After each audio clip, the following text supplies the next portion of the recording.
Hi అండి.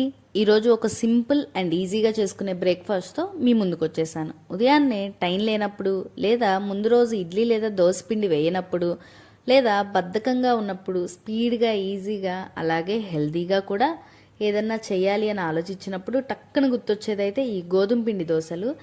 ఇవి చట్నీ, కారప్పొడి ఇలా దేంతోనైనా ఈజీగా సెట్ అయిపోతాయి, హెల్తీగా ఉంటాయి. ప్రాసెస్ కూడా చాలా ఈజీగా ఉండిద్దండి.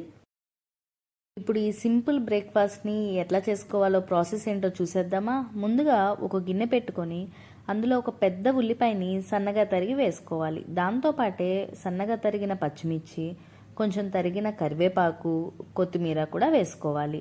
దీంతోపాటు జీలకర్ర కూడా వేసుకోవాలి. జీలకర్ర డైజెషన్కి మంచిది, అలాగే టేస్ట్ కూడా బాగుంటుంది. తర్వాత రుచికి సరిపడిన ఉప్పు వేసుకొని ఒక పెద్ద కప్పుతో గోధుమ పిండిని వేసుకోవాలి. ఇలా మనం గోధుమ పిండి వేసుకున్న తర్వాత ఆ ఉల్లిపాయ, పచ్చిమిర్చి దాంట్లో ఉన్న ఇంగ్రీడియంట్స్ అన్నీ పిండితో బాగా మిక్స్ అయ్యేలాగా మనం గరిటతో బాగా కలుపుకోవాలి.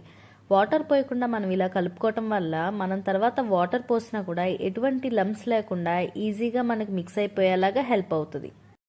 ఇలా అన్నీ మిక్స్ అయ్యేలాగా మనం కలుపుకున్న తర్వాత ఇప్పుడు కొంచెం కొంచెంగా వాటర్ పోసుకుంటూ మనకి దోశల పిండి ఎట్లా ఉంటుందో అట్లాంటి బ్యాటర్ వచ్చే వరకు వాటర్ పోసుకుంటూ కలుపుకుంటూ ఉండాలి. చూడండి, ఇప్పుడు వీడియోలో చూపిస్తున్న ఈ బ్యాటర్ ఈ కన్సిస్టెన్సీ వస్తే సరిపోతుంది. మనకి దోశలు ఈజీగా వచ్చేస్తాయి. తర్వాత ఒక ప్యాన్ పెట్టుకొని ఆ ప్యాన్ బాగా వేడైన తర్వాత ఈ దోశ పిండిని 1 గంట వేసుకొని అది ఎక్కువ స్ప్రెడ్ అవ్వకుండా జస్ట్ అలా ట్యాప్ చేసుకోవాలి. ఎక్కువ స్ప్రెడ్ అయితే ఆ ఉల్లిపాయ, పచ్చిమిర్చి ముక్కలన్నీ ఆ దోశ షేప్ రాకుండా చిందరవందర చేసేస్తాయి. అప్పుడు దోశ వేసామో ఇంకేం వేసామో మనమే ఆలోచించుకోవాల్సి వస్తుంది.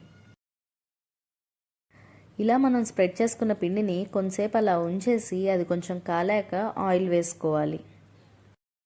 ఈ దోశలకి ఎక్కువ ఆయిల్ ఏం పట్టదండి, కొంచెం మనం లైట్గా వేసుకున్నా కూడా సరిపోతుంది. నేను కొంచెం టేస్ట్ కోసం అని చెప్పేసి కొంచెం ఒక 2-3 డ్రాప్స్ ఎక్కువ వేసాను. ఇలా ఆయిల్ వేసుకున్న తర్వాత దోశ కొంచెం కాలిన తర్వాత దీన్ని మెల్లగా ఇంకో వైపుకి టర్న్ చేసుకోవాలి. అది విరిగిపోకుండా టర్న్ చేసుకోవాలి. అలాగే ఆ రెండో వైపు కూడా నీట్గా కాలి మంచి గోల్డెన్ బ్రౌన్ కలర్ వచ్చిన తర్వాత తీసేసుకోవటమే. చూసారు కదా ఆ గోల్డెన్ బ్రౌన్ కలర్ ఎలా వచ్చిందో. ఇలా వస్తే అయిపోయినట్టే, తీసేసుకొని దాన్ని మనం సర్వ్ చేసేసుకోవటమేనండి.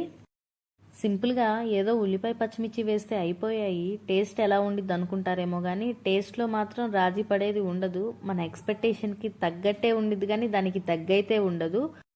చట్నీ, కారపొడి ఇలా దేంతో తిన్నా అదిరిపోతే, పిల్లలకు కూడా హెల్తీగా ఉంటాయి. ఈ రెసిపీ కనుక మీకు నచ్చినట్టయితే మీరు కూడా మీ ఇంట్లో ట్రై చేయండి. అలాగే ఈ వీడియోని లైక్ చేసి సబ్స్క్రైబ్ చేయండి. Bye bye.